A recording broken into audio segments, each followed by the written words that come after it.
Bonjour à toutes et à tous. Alors, comment capitaliser sur ses salariés pour diffuser l'image de l'entreprise? Et comment en faire des recruteurs actifs? C'est les deux questions auxquelles on va essayer de répondre aujourd'hui à travers les concepts d'employé advocacy et de cooptation. On va tout vous expliquer, on va définir, décortiquer ces concepts, et en fin de vidéo, on va vous donner comment franchir les premières étapes pour pouvoir les mettre en place dans votre entreprise. C'est Nico, le barbu qui parle RH. J'accompagne depuis plus de 10 ans entreprises et RH dans les méthodes les plus adaptées pour toucher leurs candidats. Mon seul objectif, vous accompagner vers un nouveau monde du recrutement. Ma lettre de recommandation! S'écriait D'Artagnan. Ma lettre de recommandation, sang Dieu, où je vous embroche comme des ortolans. Cette citation issue des Trois Mousquetaires d'Alexandre Dumas, comme vous l'aurez compris, nous montre que le concept de recommandation est un concept ancestral. Alors on va commencer par vous parler de l'employé advocacy, qui est le premier aspect de la partie recommandation.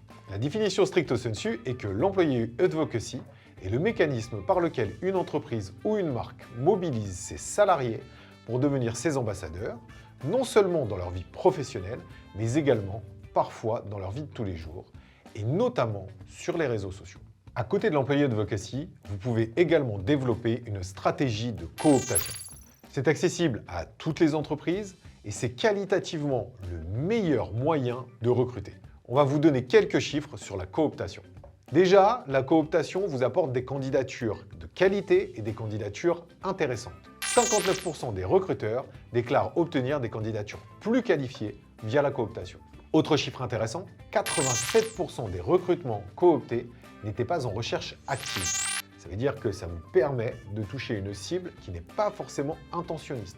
Donc une cible que vous ne pourrez pas toucher sur d'autres canaux de recrutement, notamment sur les job boards qui vont vous drainer des intentionnistes. La cooptation contribue également à faciliter le processus de recrutement. Étant donné que le process de recrutement d'une personne cooptée est en moyenne de 29 jours, contre en moyenne 39 jours via un job board et 45 jours via un site carrière. Un autre chiffre très important est le taux de transformation des candidats cooptés. Un candidat coopté sur 10 est recruté. C'est énorme. 10% des candidatures que vous recevrez par cooptation aboutiront sur un recrutement. Enfin, la cooptation contribuera à une meilleure intégration des salariés. 37% des candidats cooptés connaissent déjà au moins une personne dans l'entreprise, ce qui est complètement logique. Et donc, cette meilleure intégration amènera naturellement à une limitation du turnover. En moyenne, les candidats cooptés restent 2,5 fois plus longtemps dans l'entreprise. C'est une donnée à réellement prendre en compte quand on connaît aujourd'hui le niveau de turnover rapide dans les 2 premières années qui font suite au recrutement. La cooptation joue clairement sur la diffusion de votre image, ce qui se traduit par le travail naturel de l'employé advocacy à une autre échelle que celle des ambassadeurs. Les deux actions menées parallèlement représentent un pont ultra puissant de votre attractivité recruteur. Rien n'est plus intéressant pour les candidats que de voir vos salariés parler de votre entreprise, de leur job, de leur quotidien. Et quand ces salariés parlent, ils donnent encore une fois ce sentiment d'authenticité et de véracité. Ils crédibilisent l'ensemble du discours. Ils contribuent à la séduction, ils contribuent à activer le potentiel candidat en un réel candidat. Mais alors, comment mettre en place un travail d'employé advocacy? Comment mettre en place un système de cooptation? Et quels outils utiliser? La première des choses à faire est de mettre en place les autres étapes de la fameuse méthodologie AR, dont on vous parle déjà depuis quelques semaines. Il est également primordial de définir l'ADN et les valeurs de l'entreprise, sans lesquelles vous ne pourrez pas mettre en place de stratégie d'employé advocacy ni de cooptation. La base de l'employé advocacy est de trouver des ambassadeurs qui vont prendre le temps de communiquer sur votre marque et sur l'entreprise.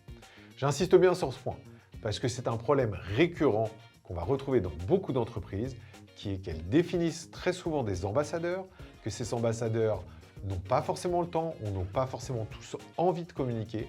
Et donc à partir de là, c'est un flop total pour la stratégie d'employé advocacy. Commencez par un groupe de 5, voire 10 personnes en fonction de la taille de votre entreprise. Trouvez des personnes qui sont réellement motivées pour pouvoir le faire, qui veulent prendre le temps et surtout donnez-leur le temps. Donnez-leur le temps car c'est un travail à part entière, tout du moins une partie du travail à part entière. Et c'est le vrai problème aujourd'hui du travail d'employé advocacy, c'est qu'on va demander à des ambassadeurs, à des personnes, de faire un travail soit pour lequel ils ne sont pas motivés, soit pour lequel ils n'ont pas le temps matériel de le faire. Ce sont ces deux parties qui sont ultra importantes pour pouvoir lancer l'employé advocacy. Le plus dur est de trouver justement cette équipe de base d'ambassadeurs, car ensuite, une fois que la stratégie est lancée, une fois que les autres personnes de votre entreprise voient comment ça se passe et voient la manière dont les personnes, dont leurs collègues communiquent, ça peut donner des nouvelles vocations et ça peut donner des nouvelles envies. Et surtout, ces nouvelles personnes qui veulent se lancer auront des exemples d'autres personnes qui pourront leur dire exactement le temps que ça leur prend et l'énergie que ça leur prend. La deuxième chose ultra importante à faire sur ces ambassadeurs, c'est de les former à la bonne utilisation des réseaux sociaux. Si jamais vous définissez des ambassadeurs qui ne savent pas réellement bien utiliser les réseaux sociaux, ils vont s'épuiser à faire du contenu qui aura un impact relativement faible, car ils auront l'impression que ce contenu n'a pas d'intérêt et a peu de portée. Ce qui sera d'ailleurs vrai. Donc, la deuxième étape, c'est réellement de former ces ambassadeurs à la bonne utilisation des réseaux sociaux. Les réseaux sociaux ont des codes de communication, des codes pour pouvoir être plus visibles. Si jamais vous les formez, non seulement ça leur apportera une considération supplémentaire, ça valorisera encore plus leur travail d'ambassadeur, mais surtout, ça pourra réellement donner une véritable portée à leur contenu, à leur communication, et donc du coup, ça travaillera votre image. Ça répondra aux objectifs de votre travail d'employé advocacy. Autre point important, proposez-leur du contenu de l'entreprise. Alors, l'employé advocacy, ça doit être avant toute chose le travail, on l'a dit au départ, stricto sensu, de la marque et diffuser le contenu de l'entreprise, mais aujourd'hui, c'est beaucoup plus devenu la diffusion du contenu personnel. Il faut que vos ambassadeurs communiquent personnellement, communiquent en leur nom, sur leur job, sur leur métier, sur les thématiques qui leur plaisent et sur l'entreprise. Par contre, de temps en temps, en fait, l'entreprise peut avoir envie de diffuser du contenu propre à elle et donc de se servir de ses ambassadeurs pour pouvoir avoir une portée plus importante, pour pouvoir avoir une viralité plus importante. Donc, vous pouvez tout à fait leur proposer du contenu, que ce soit des chiffres de l'entreprise, que ce soit des grands événements de l'entreprise, que ce soit des offres d'emploi, quoi que ce soit, vous pouvez leur proposer du contenu à diffuser de manière ponctuelle. Vous pouvez le faire une fois, 2 fois dans le mois, de manière à ce que vos ambassadeurs ne soient pas une simple vitrine du contenu de l'entreprise, sinon leur intérêt baissera et toute la crédibilité et l'authenticité qu'ils auront réussi à créer retombera et aura moins de sens. Donc il ne faut pas le faire de manière trop régulière, il faut le faire de manière ponctuelle, mais absolument n'hésitez pas à le faire. D'ailleurs, LinkedIn a sorti des nouvelles features depuis quelques mois, qui est la fameuse page Mon entreprise, dans laquelle les créateurs de contenu internes à l'entreprise peuvent proposer du contenu à diffuser par les ambassadeurs. Et je répondrai à toutes vos questions sur cette nouvelle fonctionnalité LinkedIn sortie depuis quelques mois. Vous pouvez également faire de l'ambassadeurat de masse, entre guillemets bien sûr, c'est-à-dire que vous allez faire un système qui va être différent de celui dont on vient de parler. L'ambassadeurat dont on vient de parler, c'est le fait de prendre un petit groupe de personnes, donc 5, 10, 20 personnes, 30, 50 en fonction de la taille de votre entreprise, mais un groupe relativement restreint qui va communiquer de manière plus intense sur les réseaux sociaux et en leur nom avec de temps en temps des informations qui sont issues de l'entreprise. Là, ce qu'on vous propose, c'est de proposer justement du contenu à l'ensemble de vos salariés qui auraient envie de le diffuser. Ça va être du contenu pure marque qui va permettre de travailler votre notoriété sur une zone de diffusion beaucoup plus large que celle du petit groupe d'ambassadeurs que vous avez mis en place pour l'employé advocacy. Mais alors, qu'est-ce que vous pouvez diffuser comme contenu? Vous pouvez proposer des offres d'emploi à vos salariés pour qu'ils les diffusent eux-mêmes sur leurs réseaux sociaux. Vous pouvez également, ce qui est très intéressant, quand vous onboardez vos salariés, leur faire un petit kit de communication qui va indiquer en fait que cette personne est heureuse ou vient d'arriver dans votre entreprise. C'est-à-dire qu'elle va communiquer à tout son réseau son nouvel emploi. Et là, pour ça, ce que vous faites, c'est que vous faites un truc très simple. Vous faites un petit dossier Drive dans lequel vous mettez des contenus types par rapport à chaque réseau social et par rapport à chaque événement, mis à disposition de vos salariés et vous essayez de les animer et de les motiver pour pouvoir le faire. Vous pouvez faire un kit de communication pour l'arrivée dans l'entreprise, vous pouvez faire un kit de communication pour les anniversaires professionnels, que ce soit les 1 an, les 5 ans, les 10 ans. Vous pouvez faire quelques visuels aussi sur le développement de la société. En gros, vous mettez à disposition tout un panel de com qui va être à disposition de l'ensemble de vos salariés et vous essayez de les solliciter pour pouvoir diffuser le contenu qu'ils souhaitent sur le réseau social qu'ils souhaitent. Hyper intéressant, car du coup, ça vous prend peu de temps, ça vous donne encore une notoriété crédible et authentique parce qu'elle est issue de vos différents salariés et surtout, ça travaille votre notoriété de manière relativement simple. Concernant la cooptation, il y a déjà 2 étapes à franchir. La première qui est de définir des règles simples et claires et de travailler à un programme de récompense qui va gamifier et qui va motiver vos salariés. Il faut absolument que vous animiez votre politique de cooptation pour pouvoir motiver de manière régulière l'ensemble de vos salariés et motiver encore plus ceux qui sont actifs et motiver ceux qui sont moins actifs. Donc pour ça, c'est de la com interne, c'est des petits challenges, c'est le fait d'en communiquer ou d'en parler sur nos réseaux sociaux, c'est le fait de communiquer ou d'en parler sur nos réseaux internes. En gros, c'est tout un petit système de communication qui va faire qu'on va mettre en avant les bons coopteurs sans forcément rabaisser ceux qui cooptent pas trop, parce qu'il y en a qui peuvent pas forcément coopter ou qui n'ont pas forcément le réseau pour le faire.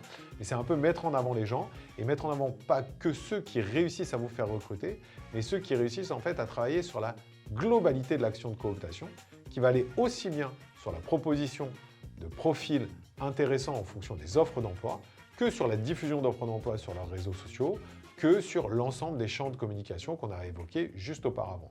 Donc il faut vraiment essayer de parler et de mettre en avant les bonnes pratiques de manière à déjà à valoriser, à porter de la reconnaissance et de la considération à ceux qui le font, et de manière à pouvoir attirer ceux qui ne le font pas encore en leur montrant que c'est simple, que ça marche bien et que ça apporte quand même un peu de considération et de valorisation.